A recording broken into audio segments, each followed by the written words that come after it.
Vous êtes sur Dabarou TV et vous avez raison. Bonjour à tous et bienvenue dans cette session de l'information sur votre télévision. Au menu de ce journal, les zones sanitaires du département du Borgou ont été enrichies d'un parc de 24 ambulances médicalisées. C'est une initiative ambitieuse du gouvernement béninois pour assurer la gestion efficace des transferts des patients au Bénin. La cérémonie officielle de remise de ces véhicules empreintes de solennité s'est tenue à la préfecture de Parakou. À suivre en début d'édition. Dans un contexte où les périodes électorales riment souvent avec tension et division, un groupe de jeunes engagés à Parakou a initié une démarche inspirante, une cérémonie de prière dédiée à la paix au Bénin. Ce geste symbolique se veut un appel puissant à la jeunesse pour qu'elle puisse jouer pleinement son rôle d'acteur de cohésion et de stabilité dans le pays. Et puis la nuit du vendredi 13 décembre 2024, l'artiste comédien Bosso Pibou et son équipe ont tenu le public en haleine à travers la présentation de leur pièce théâtrale intitulée La récompense du roi, un moment spécial pour la troupe Bioguera de retracer au public des réalités africaines, notamment la culture du peuple Batonou. On en parle en pied d'édition.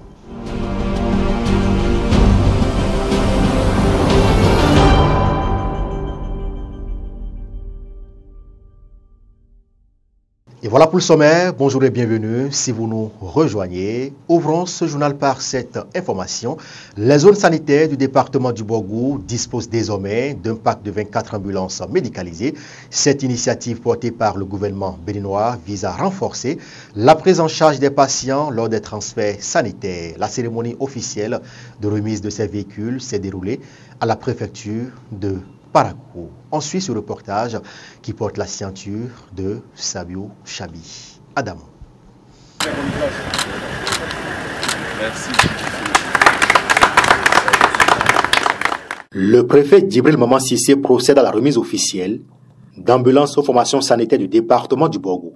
24 au total, 16 ambulances médicalisées acquises sur le budget national de l'État ont été distribuées à plusieurs centres de santé du département. Ces moyens roulants permettront d'évacuer les patients des milieux ruraux vers les zones de santé de référence dans les conditions optimales. La présente cérémonie de remise des 24 ambulances médicalisées aux formations sanitaires du Borgou acquises sur le budget national, qui fait suite à celle du lundi 17 juin 2024 à Cotonou, traduit, s'il en était besoin, l'engagement du gouvernement à respecter sa promesse relative au renforcement de l'accès équitable des populations aux soins de santé. Ces ambulances, qui viennent s'ajouter à celles existantes, permettront d'assurer de façon efficace la gestion du transfert des patients par les services d'aide médicalisée d'urgence SAMU vers les hôpitaux de référence. Ces ambulances, qui contribueront à remédier aux difficultés rencontrées dans le référencement des malades partant surtout dans les zones rurales, permettront d'assurer les évacuations dans des conditions optimales. C'est la preuve que le Bénin est en voie de gagner le pari de faire de son système sanitaire un système efficace de qualité et plus accessible à tous les citoyens. Cette dotation contribuera à renforcer les capacités des hôpitaux pour mieux répondre aux besoins des populations. D'où ces mots de représentant du président de la DICOB. Messieurs les coordonnateurs de zone, en vous remettant ce lot de matériel roulant, nous n'avons aucun doute du bon usage qu'en fera le personnel de santé et de la plus-value que ces équipements apporteront dans l'amélioration de la qualité de l'offre de services ainsi que de leur accès aux populations. Je voudrais, pour terminer, remercier tout particulièrement le chef de l'État et réitérer l'engagement des communes du Borgou à demeurer aux côtés du gouvernement dans sa lutte pour l'amélioration des conditions de travail des agents de nos structures sanitaires. Au nom des bénéficiaires, le préfet Djibril Maman Sissé s'est engagé à veiller à une utilisation responsable des ambulances reçues. Suite à cette dotation dont l'impact positif sur la qualité des soins aux populations n'est plus à prouver, je ne peux m'empêcher d'exprimer à travers le ministre de la Santé ma gratitude et celle des populations au chef de l'État, le président Patrice Talon, et à son gouvernement. Aussi, voudrais-je prendre l'engagement de veiller à la gestion efficace de ce matériel précieux par les utilisateurs. Cette initiative témoigne de la volonté du gouvernement d'améliorer le système sanitaire national et d'assurer un meilleur accès aux services de santé pour les populations. Autre volet de l'actualité dans ce journal, face aux tensions et divisions souvent associées aux périodes électorales, des jeunes engagés de la cité des Koubourou ont pris une initiative remarquable, organiser une cérémonie de prière pour la paix au Bénin, et à travers ce geste, ils lancent ainsi un appel à la jeunesse pour qu'elle s'affirme comme un pilier de cohésion et de stabilité nationale. Reportage. Dans un contexte où les périodes électorales sont souvent synonymes de tensions et de divisions, un groupe de jeunes engagés a pris une initiative louable à Parakou. Ils se sont réunis autour d'une cérémonie de prière dédiée à la paix de notre pays, le Bénin, ce samedi 14 décembre 2024. Cette démarche est un appel fort à la jeunesse pour qu'elle devienne un véritable acteur de cohésion et de stabilité. L'objectif de cette initiative est clair: mobiliser les jeunes autour des valeurs de paix et de tolérance. Nous ne voulons plus qu'un groupe politique de quelque nature que ce soit puisse employer la jeunesse désormais à détruire les édifices publics, à vandaliser des réalisations ou à agir dans le sens qui puisse conduire d'autres jeunes comme lui en détention, en prison et tout. Nous implorons Allah subhanahu wa ta'ala sur d'abord notre pays, sur toute sa jeunesse, pour que l'idée de participer à des actes qui vont dans le sens de tout ce que j'ai cité tout à l'heure, destruction des édifices publics, et vandalisme et tout ça, que l'idée de le faire et qui s'en détache, et à n'importe quel moment que quelqu'un va les approcher pour leur dire il faudrait faire ci ou ça pour des différences politiques, qu'on puisse leur dire écoutez, cet édifice c'est le bien commun, c'est des réalisations qui sont faites à la sueur du front du peuple béninois, il faut les préserver quelles qu'en soient les différences. Prier pour la préservation de la paix et interpeller les citoyens, les jeunes que nous sommes, à être des ambassadeurs de la paix.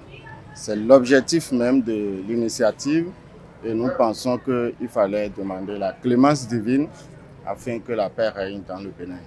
Sous la conduite de l'imam de la mosquée centrale de Parakou, les participants ont adressé des prières pour le Bénin, pour les dirigeants et pour l'ensemble de la population. On a prié aussi pour notre président, le président Patrice Talon, et nous avons prié aussi pour que la paix règne, surtout que les élections s'approchent et que qu'Allah le Tout-Puissant puisse nous éloigner de tout ce qui s'est passé pendant les élections passées. Nous avons prié aussi au gouvernement de la République du Bénin, aux autorités, aux honorables et à tous les membres du gouvernement et à la population du Bénin, spécialement de Parakou. À travers cette prière, ces jeunes ont voulu sensibiliser leur père sur leur rôle en tant qu'ambassadeur de la paix, en évitant toute forme de violence, notamment dans le cadre des échéances électorales à venir. Nous voulons passer le message à la jeunesse en ce sens qu'elle soit désormais le gardien de toutes les réalisations qui existaient avant naturellement le régime actuel et tout ce que le régime actuel a réalisé afin que celui qui viendra après ce régime, celui que nous allons décider d'élire de façon pacifique et tout après ce régime puisse travailler à ardemment utiliser les ressources pour travailler à compléter ce qui est fait déjà et non à reconstruire ce qui est fait et qui a été détruit. La jeunesse, c'est elle qui est instrumentalisée pour des actes de vandalisme que nous avons observés par le passé. Je ne voudrais pas revenir sur les actes très regrettables de l'année 2019. Nous prions, c'est une prière d'anticipation pour que cela ne se répète plus jamais dans notre pays. À travers cette initiative, ces jeunes espèrent insuffler un nouvel élan de responsabilité au sein de leur génération. Ils croient fermement que chaque jeune peut à son échelle contribuer à maintenir un climat social de paix, propice au développement et au progrès. Et il faut mentionner qu'à l'issue de cette prière, une bête a été immolée en guise de reconnaissance à Allah le très miséricordieux. Et puis on parle culture dans ce journal. Le peuple Batonou est riche en culture, mais elle est peu connue par la jeune génération.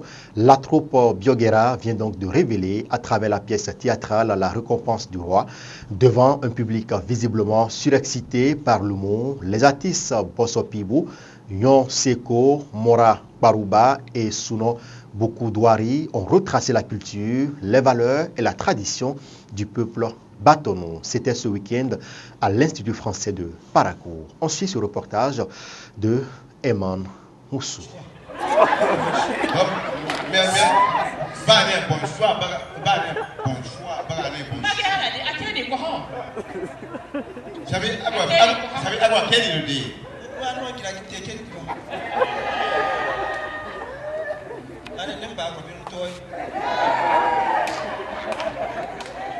Le rire, oui, le rire. Les populations sorties pour ce spectacle de fou rire de Bosso Pibou, Morak Barouba et autres de la troupe théâtrale Bioguera ce vendredi 13 décembre 2024 à l'antenne de Paracourt de l'Institut français du Bénin ont ri à gorge déployée.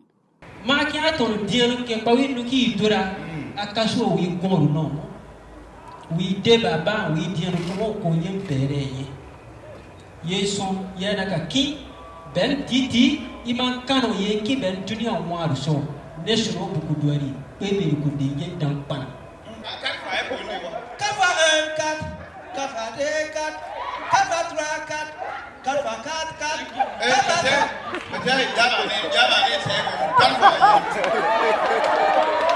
Bosso Pibou et sa troupe à travers ces spectacles ont un objectif très précis. Les Bariba ont leur culture qui est propre à eux. Donc nous on s'est dit que il faudrait que nos enfants, la petite génération qui vient, sachent qui sont en réalité les Bariba. Et chacun est reconnu par sa culture.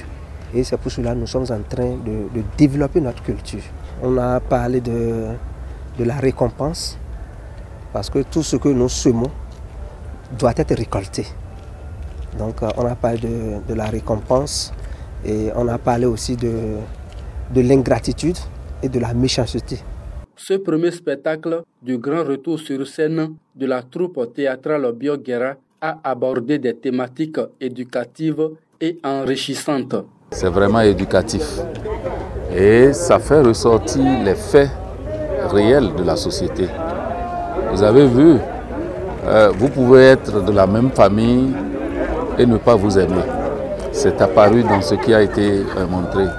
C'est rare aujourd'hui de retrouver parents, enfants, si ce n'est pas des spectacles, si ce n'est pas aller regarder la télévision, mais pour de ces pareils trucs, il faudrait qu'on puisse encore faire vivre ce que nous avons vécu au moment où nous étions enfants. On avait la chance d'avoir les grands-parents qui nous contaient des histoires et à travers ces histoires-là, on tirait des leçons. Aujourd'hui, si par le théâtre, si par l'humour, on peut ressortir cela, il faudrait qu'on puisse l'encourager. Dans le rang des spectateurs sortis pour soutenir et vivre en live l'œuvre de la troupe, c'est également une satisfaction totale. Par le passé, ils l'ont fait. J'ai cru qu'ils ne seront pas à la hauteur, mais j'ai constaté ce soir que l'élément est là. Les gars sont dans leur élément, ils ont la chose et ils n'ont besoin que d'un peu de soutien encore pour remettre Paracourt au cœur de l'épicentre humoristique dans le septentrion. J'apprécie, je suis ravi et je suis très content parce que ça éduque. C'est un sketch. Quand quelqu'un regarde ça, s'il est éducateur, s'il est un sage, ça doit lui dire quelque chose. On devait avoir même copie de ce truc-là même pour que nos enfants et nos petits-fils voient ça. Moi, ça me va droit au cœur. La troupe théâtrale Bioguera, dans le cadre de ce grand retour sur scène, entame du 18 au 20 décembre prochain une tournée dans le département de l'Atakora. Nyemasun, Tobré et Wassapayonko recevront ces grandes icônes de la comédie du septentrion. Durant cette période dans ces localités, le rire sera à portée de main grâce à ces monuments de l'humour.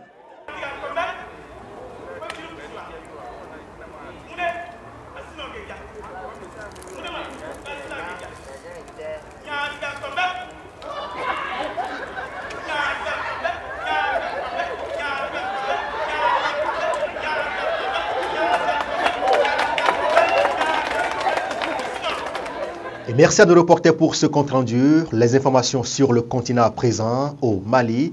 Jugement et peine confirmée pour Etienne Fakaba Sissoko. Dans son délibéré, la Cour d'appel a maintenu lundi 16 décembre dernier la condamnation à 2 années de prison, dont une ferme contre l'universitaire malien. Etienne Fakaba Sissoko avait été jugé coupable d'atteinte au crédit de l'État en mai dernier après la publication d'un livre dénonçant la propagande du gouvernement malien de transition. Il reste donc en prison, nous informent nos confrères de Radio France Internationale. Et puis, le bras de fer se poursuit entre le maire de Dakar, j'y arrive, et le pouvoir sénégalais, déchu de ses fonctions sur décision du préfet vendredi dernier à la suite d'une condamnation pour homicide. Barthélémy Dias a déposé 2 recours contre cette décision ce lundi 16 décembre, l'un devant la Cour d'appel et l'autre devant la Chambre administrative de la Cour suprême. L'intéressé revendique de pouvoir continuer à exercer ses fonctions jusqu'à ce que la justice ait tranché la question. Wait and see, comme le disent les Anglais. On attend de voir la fin de ce feuilleton, de ce film qui oppose le maire de Dakar à l'État sénégalais. Et c'est sur cette information que nous refermons ce journal, mesdames et messieurs. Merci de nous avoir suivis. Merci également aux équipes qui ont contribué à la livraison de cette édition. Wilfried Aïner, Sabio Chabiadamo, bon mardi et belle journée de travail à chacun et à tous.